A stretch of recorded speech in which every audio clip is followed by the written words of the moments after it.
Good morning, afternoon, evening, and good dawn, saviors. As always, this is your boy Cypher, wishing you an amazing and wonderful day with you, your family, and your loved ones. I was recently turned on to an amazing game by my Discord fam, shout out to Chips, and I wanted to share it with you. This is an amalgamation of my first 1.5 hours of gameplay, and it's an absolutely beautiful action-packed game, like no doubt about it. In a sec, we'll talk action, combat, graphics, and all the other things that make this game dope.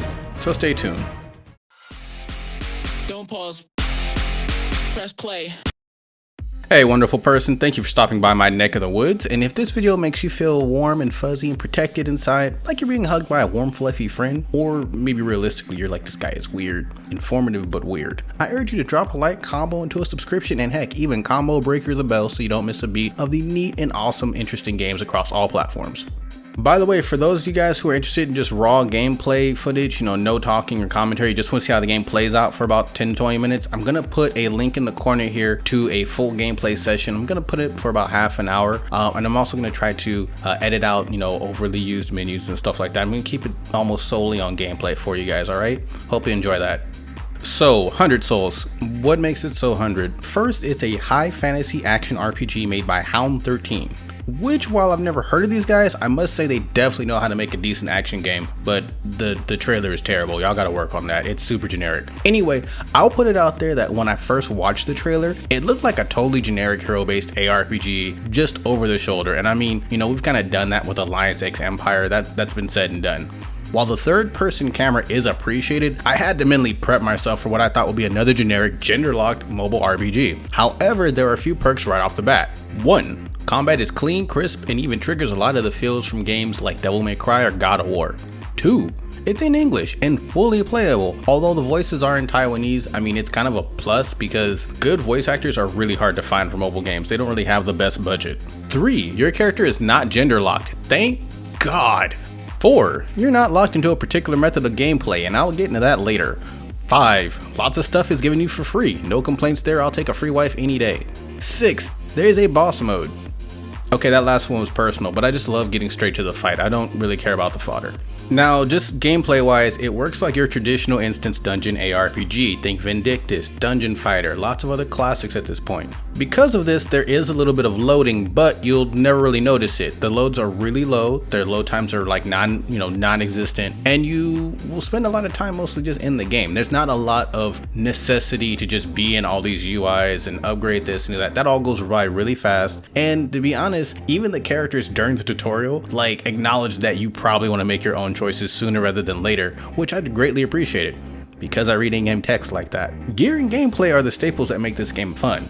Gear progresses just as you would think. Click set gear, click needed materials, and grind the proper dungeon to get set mats to upgrade aforementioned weapon. As you upgrade each weapon, you will get skill unlocks that add to your weapon's toolkit. An example would be the one-handed sword you start with. As you upgrade it, you unlock skills like grabs, chain grabbing, and other perks that make gameplay more interesting and combo focused. Speaking of gear, there are several types of weapons and multiple types of weapons within each weapon class. There are also sub-weapons like guns and armored shin guards for kicks, which will add to your CC toolkit. Each main weapon has its strengths and weaknesses. Swords are great for fast-paced combat with grab and stun gameplay. Swords combined with shin guards will have you running headlong into groups of mobs, laying down a stun on your main target and then grabbing or realistically impaling them and then body slamming him into his comrades. By the way, you can do this to bosses too, it's amazing. On the other hand, two-hand hammers are great for breaking boss hyper armor to make them vulnerable. A little more tactics for you, right? The first hammer you get is spin to win as hell and smashes through fodder enemies and bosses alike. There are also dual blades, shields, swords, guns, armored shin guards, and other weapons throughout the game as well. I also expect they'll add to this in the future, and I personally hope they do. I would love to see other weapons like chain blades and everything. The companions have them, why can't we?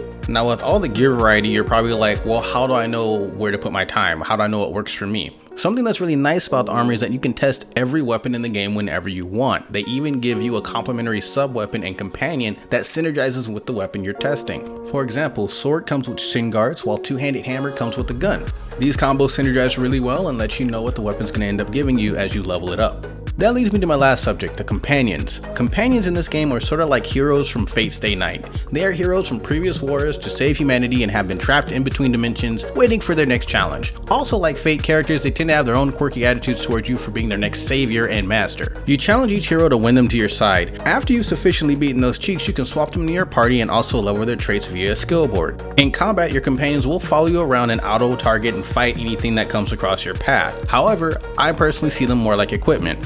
Like your sub-weapons, they are basically there to help you set up CC chains by launching a really strong CC burst. The first two heroes I got both did strong stuns, which go really well with the sword. Their cooldowns are nice and short and allow you to happily smackdown after smackdown after smackdown after smackdown, both bosses and fodder alike. As of right now, there are a lot of companions in the game, around a dozen, and they are very different people. Some are old gruff war heroes, some are monsters, while others are total waifu material. There are some good and bad with the companion system though. First, I like to do the bad first. Half of the heroes are blocked behind a hefty $20 plus cash grab. Normally this would turn me off. However, this is where the good comes in. There is zero gacha. This is not a gacha game. The other heroes are unlocked naturally through gameplay, and I'm not talking grindy, grind 1,000 of X dungeon and you get a token to go unlock them. I'm talking natural progression. You unlock a map, you unlock that hero. Simple. You're even given one ahead of time for free. I got this really cool, at first I thought she was like a monk because she has these big old like mace things on her hands,